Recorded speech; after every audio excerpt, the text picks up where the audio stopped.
Philip Westfall. First in the chair is Philip Westfall. In December 2020, after a few drinks, Philip was too drunk to notice a red light and ran right past it at 92 miles per hour. His 2018 Chevy Tahoe collided with a Chevy Equinox driven by the deceased Michael McCoy, Westfall's victim. Judge, I just want to let you know that I'm not the guy that let this accident happen and made those decisions. Ashamed, Philip pleaded guilty and wanted to prove that it was not his normal self. But mercy is hard on loved ones, as the victim's father had no sympathy and expressed his feeling of suffering in court. Judgment was split in three over the case. The prosecutors wanted a strict 18 years of prison time, while the defense pleaded for 4.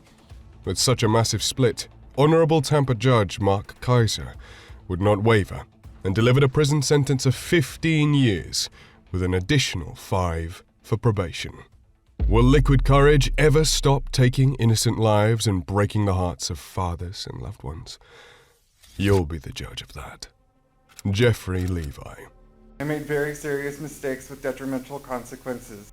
An apology in court and a regretful tone did not save this drunk driver, Jeffrey Levi, from his fate behind bars.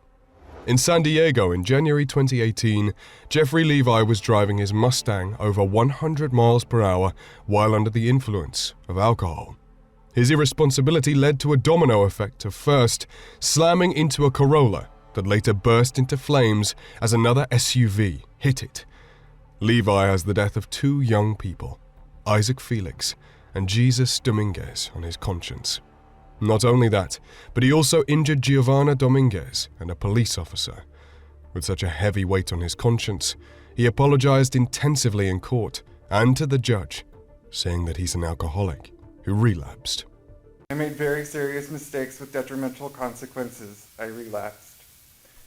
I think of Jesus, Isaac, Giovanna, and their friends and family every day. I wish and pray that I could do or say something to change what's happened, but I can't. And I have to live with that forever. An apology was not enough, though, as the judge sentenced him to 30 years behind bars, so no innocent young people would ever cross his drunken path again. Blake Talman. Even in manslaughter, apologies can sometimes be so powerful that they make those who are hurt the most sympathizing. This was the case with Blake Talman, who was driving with 3 times the normal blood alcohol level when he struck mother of 3, Donna Chen, with his car. Blake gave such a heartfelt apology, though, that the victim's family sympathized with him and even seemed to be in a forgiving mood. If I could give my own life, I would, just for you guys to have Donna back for 1 second. Such a case teaches us that forgiveness is always peaceful, even when it hurts us the most. Jalessia Pelt. There can be nothing more tragic than a mother taking her own child's life, and such a tragedy can only be achieved through drunk driving. This is the story of Jalessia Pelt. In 2019, Jalessia Pelt accidentally caused the death of her son in a drunk driving accident. Her son, Michael Jones, was not properly restrained in her car when she drunkenly ran a red light and hit a car, launching her son onto the street at the mercy of a minivan that took his life. Jalessia broke down crying in court, and it seemed like she was ready to spend her entire sentence apologizing to her husband and the judge. However, justice is justice, and the judge gave her a double sentence of 3 to 15 and 3 to 10 years running concurrently. The judge understood her condition and that she was in therapy, but his swift justice could only attempt to ease the mind of the child's heartbroken father. Cameron Herron. Sometimes the need for speed can lead to disaster. This is the case of Cameron Herron. Cameron was celebrating graduation in a criminally unusual way.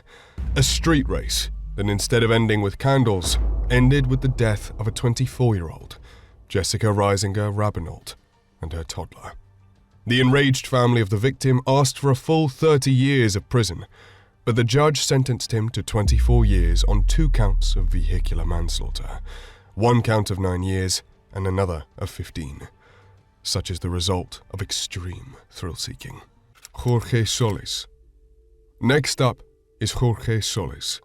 Jorge beats out all the previous offenders with his heinous crime, as he has 3 people in graves because of his reckless drunk driving. In June 2015, Jorge got on the Atlanta I-75 the wrong way while drunk. He slammed into a car of Mike Osborne, killing his grandnephew and grandniece, as well as a family friend. The man who caused it, then 20-year-old Jorge Solis, was driving drunk.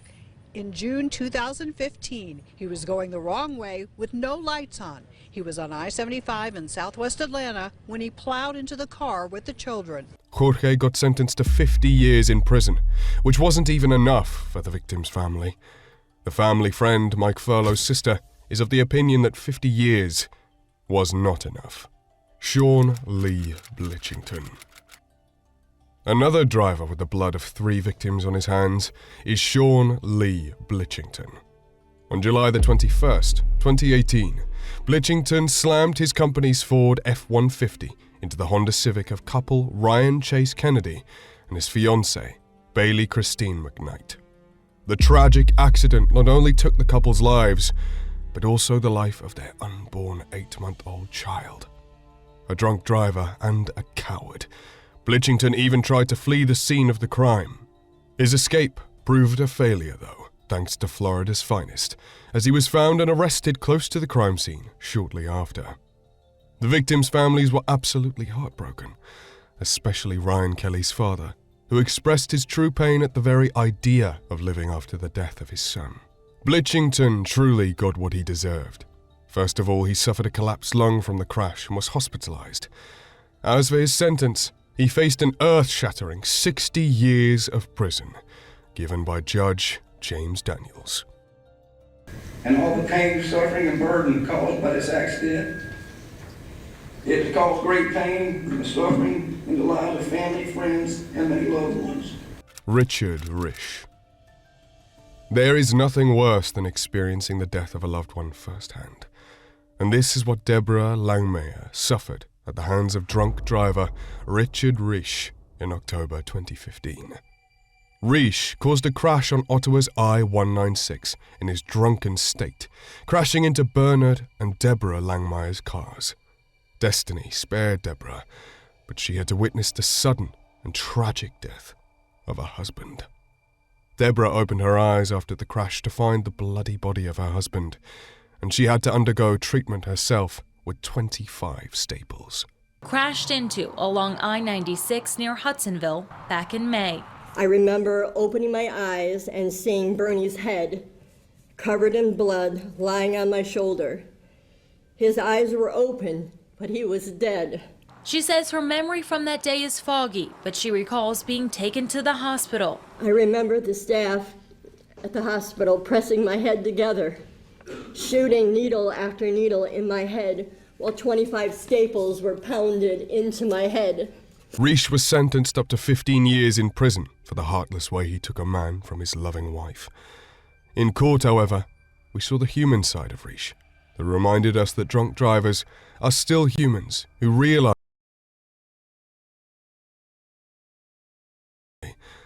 unable to even say his sentences without choking up. I just wanted to apologize to the family. I'm so sorry. I know it doesn't help it. It never will. Olivia Culbreth. For this case, on that horrifying day of February the 9th, 2014, 6 people lost their lives to the bottle. The perpetrator of this massacre, Olivia Culbreth. Olivia's speeding over 100 miles an hour the wrong way was brought on by liquor as she collided with an SUV containing 4 members of the Huntington Park family: Gregorio Mejia Martinez, Leticia Ibarra, Jessica Jasmine Mejia, and Esther Delgado. 4 deaths weren't the last of this liquor hell, though, as Culbreth's actions also took those closest to her: her sister and a friend. Culbreth was the only survivor, even though she suffered injuries that put her in a wheelchair. No words can convey how my heart feels.